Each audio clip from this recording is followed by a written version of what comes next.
is a lecture on checks and balances, the second lecture on the United States Constitution. In the first lecture, we looked at the constitutional compromises over representation at the Constitutional Convention. In this lecture, we'll look at the divisions between the three branches of government and how they check and balance each other. In the next lecture, we'll be looking at the system of federalism where power is shared between the national and the state and local governments. And finally, we'll end the lecture talking about ratification of the Constitution and the passage of the Bill of Rights. So let's begin. We have a threefold agenda for this lecture. The first is to look over the basics and fundamentals of the three branches of government.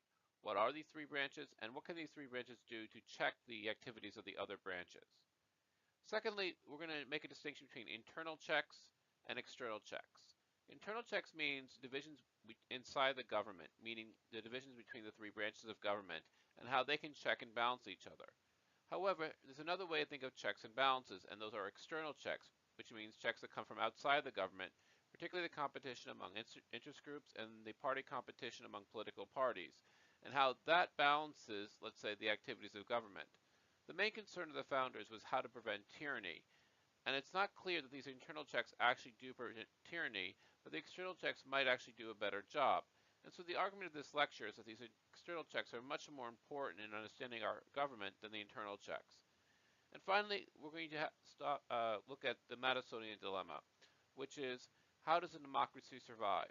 At the time of the founding of our country, many people did not think democracy was either sustainable because they had to be too small and therefore were prey to larger, more autocratic governments, but also that they would lose touch with their citizens if they became too large. And this was the problem of the Federalist 10 written by James Madison. And he made the argument that extended republics, i.e. large republics like the United States, would not only be more democratic, but they would also be able to protect themselves from foreign threats. However, we have to look at Madison's claim both in the theory that he put out in Federalist 10, but also what it looks like in practice. So what are the basics? The basics are there are three branches of government. The legislative branch, made of Congress, in the United States, two houses, one the House of Representatives, where the representatives are apportioned by the population of each state, and the Senate, where each state is represented by two senators. Then we have the executive branch. The executive branch oversees the bureaucracies and the agencies of government, as well as independent commissions and agencies, and basically carries out laws that are passed by the legislature. And finally, you have the judicial branch. The judicial branch is the legal branch of the government. They see court cases, but also, in a sense, exercise the power of judicial review, which means they can determine that laws or actions do not meet the constitutional test and therefore are rejected. Now, each of these, as these different arrows show, have the power to check and balance each other. So starting with the legislative branch, they can pass legislation. However, if the president disagrees with this legislation, they can veto it, forcing the legislative branch to have a supermajority to pass the legislation over the veto of the president. The president can appoint individuals to office, but these appointments usually have to be confirmed by the Senate, such as appointments to the courts and also appointments to different executive branches as well as ambassadors. And although we not really get into the judicial branch today because we'll be covering that separately, the Supreme Court and other branches of government can basically declare actions by the other branches, but also legislation carried out or regulation carried out by the other branches as unconstitutional and therefore prevent it from happening. Now there's some other things that they can do. So for example, if something is declared unconstitutional, the legislative branch could create an amendment to the Constitution to change the Constitution, therefore addressing the concerns or the rejection by the judicial branch. And also, what the legislative branch can do is it can impeach the members of the executive and the judicial branch, which means it can remove them from office by putting them on trial for high crimes or misdemeanors. Now, to look at this in a sense in another chart, here we can see the checks that each branch has on the other. So the executive branch can check the legislative branch by proposing laws. They can veto laws passed by the legislative branch. They can call special sessions of Congress, which means if Congress is not in session, they can ask Congress to meet. They can make appointments to various things such as ambassadors, individuals in the executive branches, bureaucracies. They can also negotiate the foreign treaties. They can check the judicial branch by appointing the judges to their positions, but they can also pardon people who have been deemed guilty in federal courts. The legislative branch can check the executive branch by overriding vetoes with 2/3 of their members voting to override the president's veto. They can confirm or reject executive appointments. Even though the executive can negotiate treaties, the legislative branch can reject those treaties or ratify them. This will become very important after World War I with the Treaty of Versailles. They can declare war, and only they can declare war. They can appropriate money, which means even if the president tries to do something, all the funding must be approved through the legislative branch. And finally, in extreme cases, they can impeach and remove the president. They can check the judicial branch by creating more federal courts, which means they can create courts or create create different jurisdictions. They can impeach and remove judges in extreme cases for high crimes and misdemeanors. They can propose amendments that they can then pass and then send to the states for approval to change the Constitution. And they can improve the appointment of federal judges made by the president. And finally, the judicial branch, it basically has the power to declare executive actions unconstitutional or acts of Congress, meaning legislation, unconstitutional. So what are exactly the president's powers? The president's powers mostly come down to their power to veto legislation, which means even if the legislature wants to pass a law, if they know the president is going to reject it, they might not even pass that law because they don't. While they might have a majority, they don't have 2/3 supporting the legislation considered. A big thing that the president can do are appointments. And appointments to the courts, but also appointments to the executive branches. And the ability of these branches, particularly in the modern age, to make their own laws by regulating and creating regulatory guidelines by how laws are carried out. So for example, the legislature might pass a bill dealing with climate change, but the Environmental Protection Agency has a mandate to regulate pollution. And if carbon dioxide is considered pollution, then they can regulate emissions of carbon dioxide. A big thing the president can do is appointment of judges. And by appointing judges, they can shape, the political character, the likelihood of their decisions of the cases on various issues. They direct the executive agencies, so they can give what are called executive orders. One famous executive order is by President Truman to integrate the armed forces. As the commander-in-chief of the armed forces, what he could do is basically say, we're going to push forward civil rights even though Congress won't pass a bill. I, as a commander-in-chief, can say, well, the armed forces, they have to be integrated, which means black units and white units would be integrated and as far as their residences and also their fighting units. Another example is it has powers as commander-in-chief. And a good example of this is the Emancipation Proclamation, where as a war measure, Abraham Lincoln declared that slaves in the rebellious territories, meaning the South, were free as a war measure, even if Congress was not going to pass that measure. So the president has a variety of different powers, and it's probably more subtle than this, and we'll get into the presidencies as we go throughout history about what different presidents have done.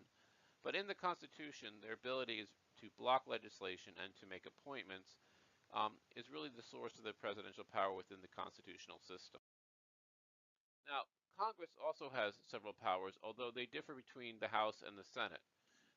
So the House has special powers in the sense that they bring the charges of impeachment if they're going to impeach the president. In this way, they act as a grand jury, and then the Senate acts as a small jury, which means they rule on the charges made by the House, and they need 2/3 of the vote to basically convict the president or a judge and carry through the impeachment. Now, the word impeachment only means it's more like indictment than a conviction, because you can be impeached but not convicted and therefore not removed from office. They also have the power to choose who the president is in case the electoral vote is not clear.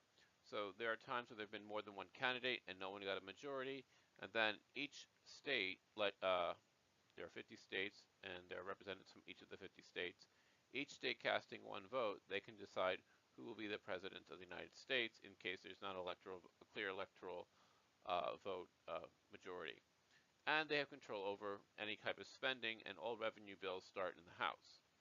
Now, the Senate has a lot of powers, particularly in foreign affairs, in the fact that they can approve or not approve treaties. They also have a lot of power over the presidential appointments, which means Supreme Court justices are approved by the Senate, but not by the House, and most appointments to the executive branches require confirmation by the Senate. and therefore the Senate has a lot of power vis-a-vis the executive branch. Over here on the right, we can see what the Congress can do to check actions by the president, the executive branch of government in the office of the president. So once again, this is a lot of confirmation of offices, ratification of treaties, uh, and then really the other power comes to their ability um, to approve funding to support anything the president may or may not want to do. So their powers are about passing legislation, and most important is not so much passing laws to do certain things, but giving the executive agencies the money and the funding to carry those things out. Uh, the Senate has the power to ratify treaties and confirm appointments. They can impeach presidents, although this is usually a rare and extreme case. And one last thing that's not listed here is their ability to investigate or carry out through committees, investigate the work of executive agencies. So if they find a problem in government, they can spend, even though they're not passing legislation, they can hold hearings. And by this oversight power over the executive agencies, very often they can send a message to the executive or the president that they shouldn't do something or they need to correct their actions, even if they're not taking direct action against the executive. So there are three types of checks. As I said before, there are internal checks, and this means to divide up the government, and therefore they're internal to the government, and they're divisions within the government. That's why they're referred to as internal checks. Secondly, there are external checks, which means competition among groups that happen outside the government. But if one group controls the government and it becomes unpopular or it's taking too much power to serve its own interests, there is the possibility that groups outside the government can mobilize against that, and through elections and through party competition and through lobbying, can put pressure on the government to go in a different direction. The last type of check that we won't be dealing with here because it'll be the subject of its own lecture is federalism. And by having different levels of government and having different powers at different levels of government, this also can check power by dividing it up geographically across national, state, and local levels of government. Before we move on, we must consider the American system. There's a lot of democracies, and the American system is only one kind of democracy. And how do we stack up against the other democracies in the world? Because democracies have become very common, but there's different types of democracies.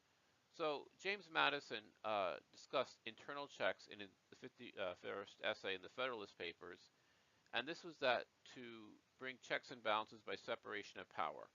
This is actually very rare in democracies. Most democracies are parliamentary systems where the executive is elected by the legislature, and therefore there's no check or balance between the legislature and the executive. The executive, in a sense, is just kind of the majority of the legislature, and therefore the majority in the legislature can do more or less anything it wants within the parameters of their constitution. And this is much more common throughout the world. So in most countries, if they have the majority, they have no trouble passing legislation. This is not the case in the United States because we have a president who's elected directly from the people and in a separate way than the election of the members of the legislature. And as I said, the American system is relatively rare. The more common system is the one that comes out of England with the parliament, but also systems of proportional representation in Western Europe and other developed countries around the world. The other type of check, and Madison discussed this in Federalist 10, are these external checks. And these are checks by elections and interest groups, and these are much more common, and these might be more fundamental to the idea of a democracy. Now, we can imagine a democracy without the checks and balances between the three branches of government, but it's hard to imagine a democracy that doesn't have some type of competition. And if there's not competition, the ability to organize groups outside the government, the internal checks might not actually operate. Most of the times when the government's been stopped, it's because of elections and groups outside the government exerting their power through the electoral process or lobbying or petitioning the government. So internal checks comes from the founders' belief that that the legislature is the most powerful branch of government. And if you look at the writings of the time, if you look at Madison and Jefferson and Hamilton, they're very convinced that the legislature it really is the government. And the reason they believe this is because the Continental Congress really was just a legislature. There wasn't an executive, and there really wasn't a judiciary to speak of. And so they assumed that the legislature would take the leading role, and the president would be kind of an afterthought, and to quote Hamilton, that the judiciary would be the least dangerous branch of government. Um, because they were closest to the people, because they would also have popular support behind them, and also because the Constitution gave them control of the budget, a lot of things in our Constitution were to control the activities of this most dangerous branch, meaning the legislature. Now, a lot of people think this is because they didn't trust the people, but it might have been because they understood how powerful the legislative branch could have been, that they put so many different things to limit what the legislative branch could do. Now, one thing they did, internal checks, is they also had staggered elections, which made it made it slow to change anything in the government, because it would be impossible to elect the whole government at the same time. So members of the House are elected every 2 years, the president is elected every 4 years, senators are elected every 6 years, and only 1/3 of the Senate is elected in any given election. And the Supreme Court members have a lifetime appointment. And so they're on different cycles, and so not everything will change at once. And therefore what happens is that if there's an election where there's a lot of movement in one direction, you really need several elections in a row to have fundamental change in American government. And this aspect of divided government, where one party can control one part of government and another party can control a different part of government, this really moderates radical political change. However, it does beg the question is, do they actually check each other when one party controls all three branches? Now, what goes also behind this is the idea of centralized power, that if one part of government holds all the power, that would lead to tyranny, because they would be able to be more or less a king among themselves. And the idea of dividing government really comes from the readings of people like Montesquieu, who said there should be different branches of government. Now, it's not clear that we have different branches because they have different talents or different functions within the government, or they exist kind of in a competitive state. Their purpose is really to stop the other branches from overruling power or having too much power. So the external checks are really about interest groups, but also particularly about political parties. And it's the idea of a balance of power, that there are different interest groups, and if one becomes too powerful, all the other interest groups have an interest in, let's say, balancing, which means using their collective power, all the different interest groups, against the most powerful interest group. So, for example, you might have a strong lobby, but then you have many lobbies aligned against it on any given issue if it's exerting too much power. So, this might be an idea of preventing tyranny, which means that a group becomes isolated and no group is going to have majority just by itself. And Madison particularly said that what's important here is the diversity of things, is that even though one group might dominate a particular issue, they won't dominate all the issues. And therefore there are different cuts depending upon the issue, that a group that's very strong in foreign policy might not be very strong in economic policy. And even though they might seem to exert a lot of power, their power is limited to one or two issues, not all the issues and not the entire government. And this is usually called pluralism, the idea of having more than one power center outside the government. Now, another part of this is that the two-party system, as many problems that people have with it, though, does act somewhat like a pendulum. Because if you're unhappy with the way the government is doing, even if you don't agree with the other party, you can vote for the other party as a way of stopping the party that you disagree with. And this tends to lead to a system where you have two parties, but these parties tend to be relatively moderate, and they're catch-all parties, which means there's a diversity of members within the party. Now, in recent years, over the last 20-25 years, we've seen a greater polarization among parties, which means that parties have become more extreme.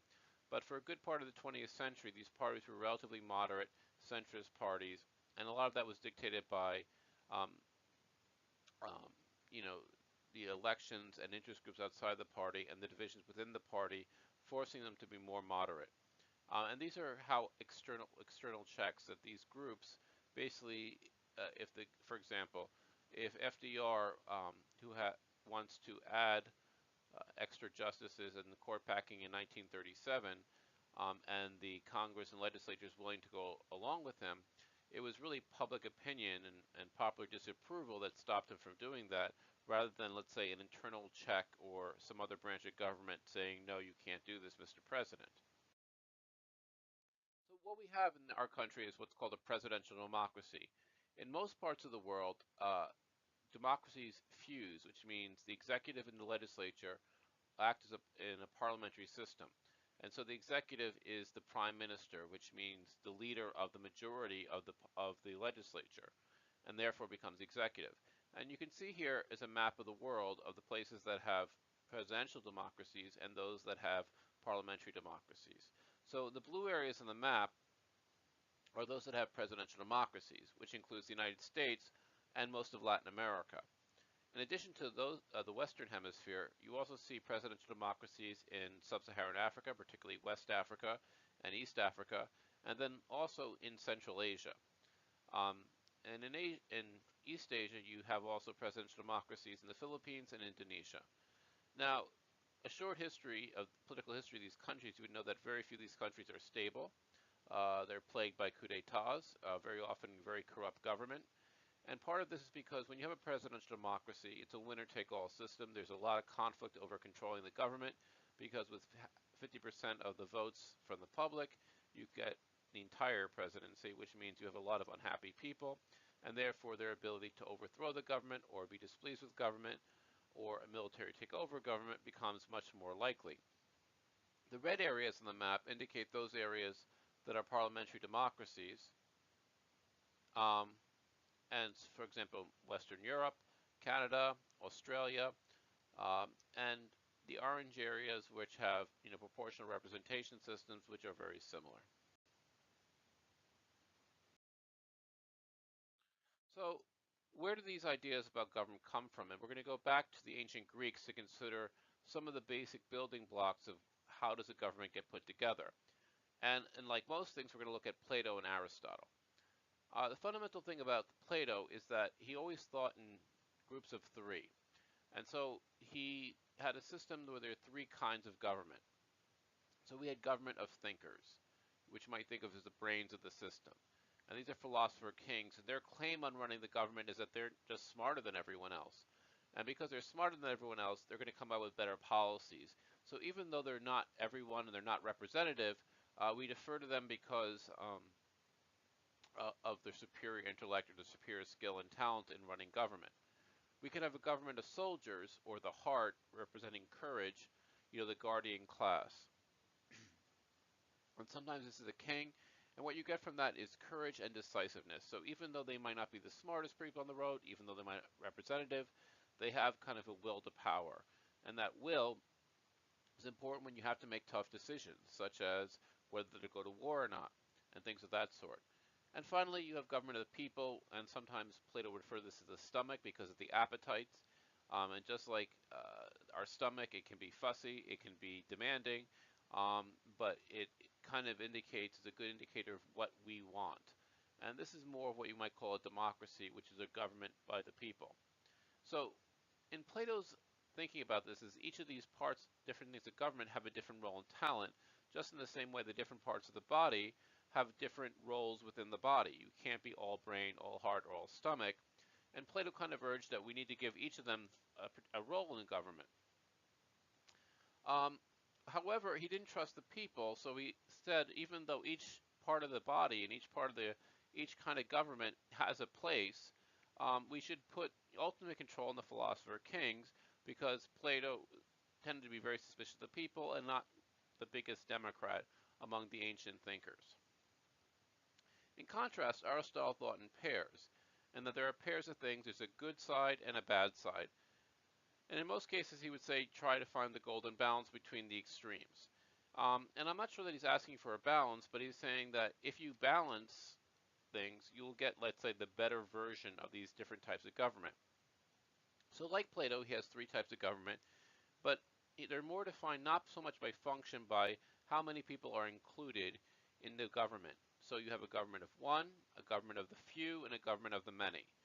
So governments of one, you have a good version of it called monarchy, and a bad version of it called tyranny. In the government of the few, you have a good version of aristocracy, where people keep a certain talent, but it's limited to a small group of people, maybe some powerful families or a talented bunch of people. And then you have a bad version of an oligarchy, where a small group of people run the government for their own interest. And then if you have the government of the many, democracy, in democracy was always seen as the good form of this government. And then the bad form of it was mob rule, which means kind of demagogues leading the public in a bad direction. So the question for Aristotle was, how do you preserve the good side of the pair, um, but kind of understanding that both these pairs exist. And very often he said, well, you have one, but then it decays if you don't take care of it, and therefore the issue is how to maintain it in its good side. So graphically, let's think about this. In Plato's Republic, you basically have a division of labor between the three branches of government. Um, the philosopher kings are the brain, and they supply intelligence. The guardians are the heart, and they supply courage. And commoners are the stomach, and they provide desire.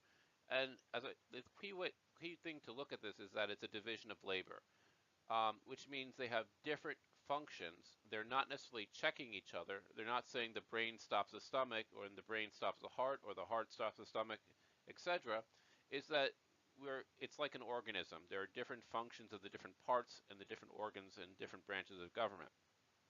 And you need all of them working together to have a successful government. So that was Plato's basic idea of government. Now Aristotle, on the other hand, basically looked at these pairs. The rule by one, monarchy and tyranny, the rule by the few, aristocracy and oligarchy, and democracy between the rule of the many, democracy and mob rule. So how can we combine these two ideas to kind of show you how the modern separation of powers and checks and balances emerged? Well, we can think of it like this,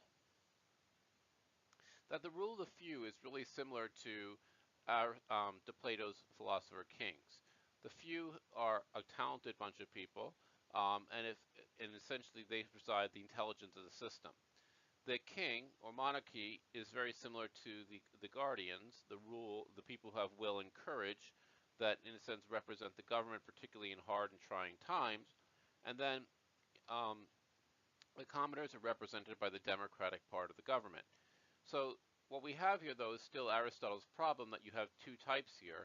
And how do you keep each of these types in its best form and keep it away from its negative form? Well, this is where you get the checks and balances. And this is where Montesquieu, who later on kind of took this idea of separation of powers, and here we see them in their modern terminology of the executive, judiciary, and legislative. And what happens is, because they check each other, they keep each of them in their best function, which means the legislature is a democracy and is prevented from becoming mob rule. The executive maintains a monarchy, in essence, but it keeps away from being tyrannical. And finally, the judiciary is an aristocracy, a small group of people with talent, like the 9 members of the Supreme Court, but doesn't become an oligarchy that runs the government for its own interest. And this is more or less what we saw at the very beginning, kind of the threefold checks and balances between the 3 poles of this triangle model of government. So we turn now to Madison's problem, which is that at the time of the founding of the United States Constitution, there were very few democracies, and they were, for the most part, small, or you might say that they were larger, they were unsuccessful as democracies. So what examples would have existed at the time of the Constitution for them to reference when thinking about creating the American system? Well, you had the classical systems of Athens and the Roman Republic, and they knew this history relatively well, and we know that particularly Madison and Hamilton were reading this history because we know what books they had on their shelves, and we know that they were looking at these carefully because of the references in the Federalist Papers to some of these systems. There was a long discussion, particularly of Poland, in several of the Federalist Papers. So the old one in Athens, Athens was a city-state, but we know that Athens lost, and it lost to a non-democratic country, Sparta, an autocratic state. And on top of that, that Athens became an empire, and if you read the Peloponnesian War, it seems as it became more of an empire, it lost its democratic character, which means Athens stopped being really a democracy at some point. Not only that, it was vulnerable to attack and it was overthrown, and then they lost their independence. Secondly, you have the Roman Republic, which became, I think, much more in the minds of the early founders, and if you see that they have lots of references to Latin names, I think reflects this, like the pen name used for the Federalist Papers was Publius. And the issue of the Roman Republic was with, the Roman Republic fell, and it fell to a charismatic leader, Julius Caesar. And so what started off as a republic, kind of an accountable system of government, eventually became an empire that was unaccountable, leading to military rule. So even though Rome became great and became the Roman Empire, it ceased being a republic, it ceased being an accountable system, it ceased being something you could call democracy. The second group were three relatively modern governments. We had the city-state of Venice, which the Doge, the leader of Venice, was elected democratically, but as other states around Venice became more powerful and became empires such as Austria-Hungary and France, Venice wasn't able to maintain its independence, and eventually it was conquered in 1796. And look at the date. The Constitution is 1787, and the writing was already on the wall that Venice would not be able to survive much longer as an independent state, and it fell in the east to the Ottoman Turks, who lost some of its territories in the eastern Mediterranean, and then its homeland fell to Austria, and it became dominated by the Austrian-Hungarian Empire, and you could say the Holy Roman Empire. Then you had the city-state of Geneva, which relatively small, and many people referred to it as a model, particularly Rousseau talked about Geneva as a democratic model, but that would also fall to Napoleon in 1798 and the French Empire, which then said, well, a country as small, or a democracy as small as Geneva would not be able to defend itself against larger neighbors.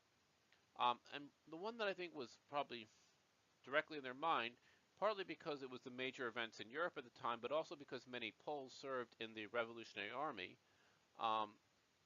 is this Poland, where it was too democratic. You had too many vetoes. You had the inability to make decisions. The leadership was indecisive. It was weakly defended. And what happened, it was partitioned between Austria, Germany, and Russia, and Germany meaning Prussia at the time, in three successive partitions, which each of these three larger and more powerful neighbors took a slice of their large territories. The last one would have been the Iroquois, who had kind of a federal system, but also kind of a somewhat, you could say, accountable system. And what they saw as the Iroquois became very militaristic. They were a successful, you could say, alliance between the constituent tribes, but they also expanded and started attacking a lot of their neighbors in what was called the Beaver Wars, where they attacked the French and also some other Indian tribes in the Ohio Valley, the Shawnee and the Algonquin. So the lesson that people got was that democracies either ceased to exist, they were conquered, or they ceased to be democratic, they became empires. So in large democracies, there was no accountability because they were too large for people to hold them accountable, and small democracies were too vulnerable to outside foreign threats. So the revolution was mostly a revolution against executive power. The Declaration of Independence basically names George III as the enemy and kind of lets Parliament off the hook. It's saying we're in favor of Parliament if Parliament had more power, but we're really suspicious of the king and particularly the royal governors that ruled the various different colonies. And so the revolution was very much about the tyranny of the minority, which means the majority is a majority. Because they represent most of the people, there's no reason to be afraid of the majority controlling the government.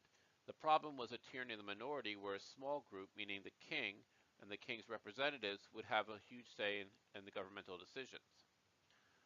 In the period between the Declaration of Independence and the passage of the Constitution, the founders had a different experience, which means most of the states, of the original 13 colonies, had very strong legislatures, but they had weak executives and courts. And the same was true on the national level, where under the Articles of Confederation, it was basically a legislature, it did not have an executive, and it did not have a national system of courts. And particularly James Madison, who had spent these years working in Virginian state politics, there became what you might call a worry about the tyranny of the majority. What happens when a majority stays in power and is able to impose its will on the minority, and because it always wins, because it has a small majority within the jurisdiction, it basically gets out of control. And another argument here is that demagoguery, or the ability to manipulate um, the democratic public, was actually easier in small states than extended republics, and that was the argument that Madison would kind of lay out.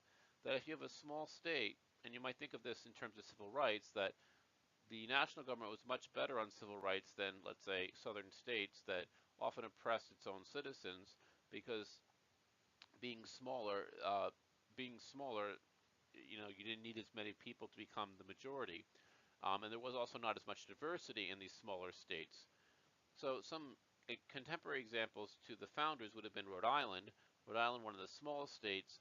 It wasn't until Dore's Rebellion in the 1840s that you had universal manhood suffrage in Rhode Island. It was one of the last states to change its original constitution. It still existed under its um, pre-revolutionary charter, meaning its royal charter as a colony, well, well in 50 years after the Constitution, and also that many people, there were property qualifications that prevented most people, including white males, from voting in Rhode Island. So even though it was a small state, it was one of the states that was least democratic among the original 13 colonies. On the other hand, in the relatively large states like New York, Pennsylvania, Massachusetts, and you probably could add Virginia to this as well, you actually had something that looked like modern politics, which means you had a competition between political parties. And this was actually the source of the Hamilton-Burr feud, because they belonged to different factions within New York politics. And the reason why you had the duel was mostly from their political conflict, which means you had more than one power center. They competed with each other for votes. And you had competitive elections for the most part that would not seem out of place today. And so it seems that this idea that large states somehow are less democratic and small states are more democratic did not seem to hold up to their observations at the time. So what did Madison do to kind of solve this problem? And this is I think, the genius of the Federalist 10, the 10th essay in the Federalist Papers, where he makes a very counterintuitive argument for that time, but is the basis for why the American system would actually work. And a lot of people think that this is the most important political writing of this period of time, although it's something that you need every single time you read it, you get something out of it, because I think there's a lot of subtlety to it, as well as its general point. And I'm going to try to walk through Madison's argument here. So Madison argued that extended republics would stop the tyrannies of majority, and he called this faction, and also prevent tyrannies of the minority, the loss of liberty, which he would have called something like republican character to the government. So in an extended republic, because it's larger, it's also more diverse. So there would be more groups and more interests, which means no one group would be able to control the whole government. And so there would be no stable majority. One group of people could rule the country all the time. They would have to share power, or they would have to negotiate with different groups in society to stay in power, and that dynamic of having to negotiate with other groups would, in a sense, check its ability to be tyrannical. Now, in our last lecture, I showed you Arrow's impossibility theorem, where you had what was called cycling preferences. Whenever you have three voters and three options, there's no one unique way, uh, there's no one unique outcome to the course of the election. And this is what's called cycling, which means at one time it could be vanilla, and choose the example from the last lecture. Another time it could be chocolate. A third time it could be strawberry, which means it's basically the same thing here about no stable majority. Majority is temporary, even when people don't change their views. And this is an Arrow's impossibility theorem is basically a solution to what was called Condorcet's paradox, which is the paradox of not having one unique solution to having three choices and three voters. So this becomes even more when there's more groups and more interests. So the larger the government, the larger the nation, the more diversity, the less likely that any one group can dominate. So Madison is famous for defining tyranny as being a judge in their own cause. What these internal and external checks do is they force groups to actually negotiate with each other. Instead of, in a sense, relying upon their own power and forcing themselves onto other people, it forces them to negotiate. It creates a necessity of negotiation, and this should lead to compromise. And so a lot of things in the American system are basically not so much about stopping people from doing something, but giving partial power to a lot of different people to set forward a process of negotiation which would lead to compromise among the competing interests. So we have a bicameral legislature of a Senate and a House, which forces the Senate and the House to negotiate with each other if they come up with different versions of a bill. In the ratification process in the Constitution, it basically created a two-step ratification process, which means first it has to pass Congress and be ratified in Congress, and then it has to be sent to the states, or to, as you might say, the people, to have a second step ratification. And what they were saying in the Federalist Papers, but also in the original Constitution, was we came up with something pretty good, but we're not going to pass it under our own power. We're going to let you vote on it, and hopefully you'll agree with us. And therefore, what happened in the ratification process is that many people objected, particularly over the absence of a Bill of Rights. And then what happened is the system was improved by the addition of a Bill of Rights to the originally drafted Constitution. And as I said before, the cycling majorities are the different groups that could control government, that if one group becomes too powerful or becomes too extreme, it has to bring in other groups to maintain its power, and therefore there's some type of negotiation going on. So a national government would be the strongest form of government, i.e. protect the United States against foreign threats, but also to answer the fear of a lot of people of a national government, it would also be the most Republican, meaning the most democratic possibility of government, rather than having 13 small republics. It would be better to have one large republic. And that was a powerful argument for the Constitution at that time, and counterintuitive to the way that people thought at the time the Constitution was being passed. Now, what did Madison get wrong? And I think he did get quite a few things wrong about his argument that an extended republic would work better. And some of these are things that he didn't fully understand because they hadn't developed quite yet. And the first one was the rise of judicial review. Madison mostly, like most people at the time, didn't think the courts would be that strong. If you look at the original Constitution, they don't actually have that power. And the judicial review is really kind of an unwritten part of the Constitution, meaning it's not actually there. And therefore, no one thought the courts would be that powerful. But what happened, in fact, it involved Madison when he was Secretary of State under Jefferson, was the court case of Marbury versus Madison.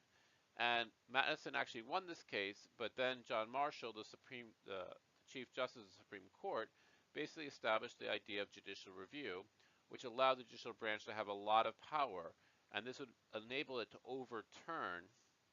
have a minority overturn the outcome of a legislative process. And that meant that kind of majority cycling that we discussed in the previous slide wouldn't actually happen because the courts could basically intervene on that and set the rules of the game. The second thing that Madison didn't really understand at the time he was writing the Federalist 10 was the rise of political parties. There was this idea that we would have all these different groups and they would be unorganized, that people would just represent their own interests or represent the interests of the place where they came from, and that, that they wouldn't necessarily be banding together with people from different parts of the country. And this was not the case. What we saw starting in the administration of George Washington was two groups, one centering around Alexander Hamilton and another one centering on Thomas Jefferson, and we saw the rise of two parties.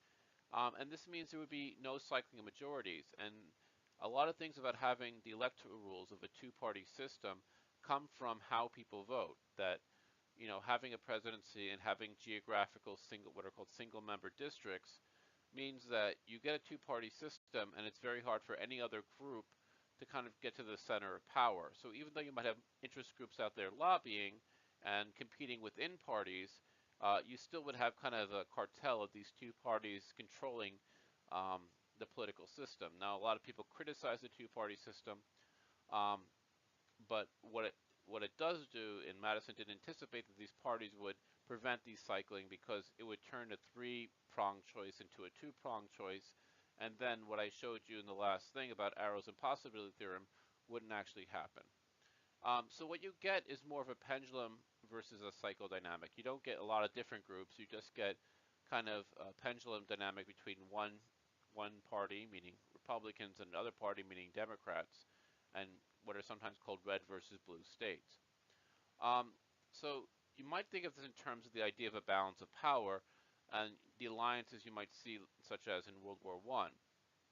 When you have 7 countries and they're completely independent and there are no alliances among those countries, you have 840 chances to find a balance, because just doing the simple permutation, 7 times 6 times 5 times 4, you have 840 different arrangements by which you can create two sets of balances, meaning a 4-3 balance, 3 and 3, and then the one dominant power. If you have 2 alliances, really you only have 2 chances to achieve balance, and that means your flexibility has decreased. So basically what a two-party system does is that it reduces the flexibility of the political flexibility of the system. And Madison played a huge part in this, because he became the first party chairman for the party that would develop under Jefferson, the Democratic Republican Party. And the last thing that I don't think that Madison fully anticipated was the rise of the presidency. And even though a lot of this happened in the 20th century, it really started under Thomas Jefferson, with 2 great expansions of presidential power, the Louisiana Purchase and then the War of 1812, which, even though it didn't start under Jefferson, really was an outgrowth of some of his policies, and then occurred during the presidency of James Madison, where you saw the president become much more powerful vis-a-vis other branches, because of the need to fight wars and also the need to expand the country. And what you saw is the executive branch increase in power, both in terms of its perceived power, but also its real powers vis-a-vis the legislature. There's a lot of other reasons for this, but this kind of, in a sense, goes against Madison's arguments for how to set up the checks and balances of the system. Now, lastly is, why doesn't, how does this actually work in the present day? Um, well, the first one, I think, is that we have a strong judiciary. And that actually is a good thing, and it makes our system work. The one thing that other countries copy from the United States when they set up their own governments is a strong, what they call, constitutional court, which means a court that can rule on the constitutionality of issues like our Supreme Court. And it being independent makes it a major counterweight, particularly to our presidential system. So usually when you have presidential democracies, the more power goes to the president, and in a sense, by winning the election, in a sense, does what we'll talk about Andrew Jackson, puts more power into the presidency.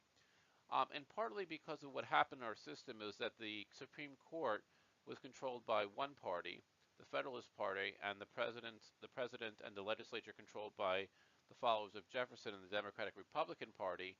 What you saw is the judiciary push back against, use their lifetime appointment to push back against the presidency and also the legislature. But this did not happen, for example, very often in Latin America, where presidents often controlled the judges and then basically appointed more judges, or tore down, uh, used their power to reduce the power of judicial review, either by giving themselves immunity or packing the court or doing something of that sort. The second thing is that one of the most important things for America is our diversity, because the diversity strengthens these external checks on government, meaning that we have a lot of different groups, not just ethnic groups, but also differences in socioeconomic status and difference in geographical regions, and therefore the basis of different economies throughout the country. And this has been important because no one group has been able to dominate government for more than a few decades at a time. Another thing, although this is less true today, is that inequality has been relatively low for most of American history compared to other countries. And therefore, even though we might have a winner-take-all system, it's not like there's much at stake, because everyone is relatively equal, and so you don't have a large group of aggrieved people in our country. And on top of that, economic opportunity was relatively high, which means your ability to go from the bottom of the economy to the top was relatively fluid. Now, both of these things have been different in the last 20 to 30 years. Inequality has been rising, and actually opportunity has been declining in this country, indicating that that benefit might be running out. And then the last thing I think is that what you might call the advantage of apathy. Um, Even though there's a lot at stake in elections, it seems year after year Americans don't care. We have one of the lowest voter turnouts in the entire industrialized world. As you can see by this chart here, showing the turnout rates for most countries. Countries like Sweden, Italy, and Iceland have turnouts 80, 90%, while the United States turnout is barely over 50% in the late 1990s. And this mitigates the winner-take-all system because even though there's a lot at stake, it doesn't seem that a lot of people care.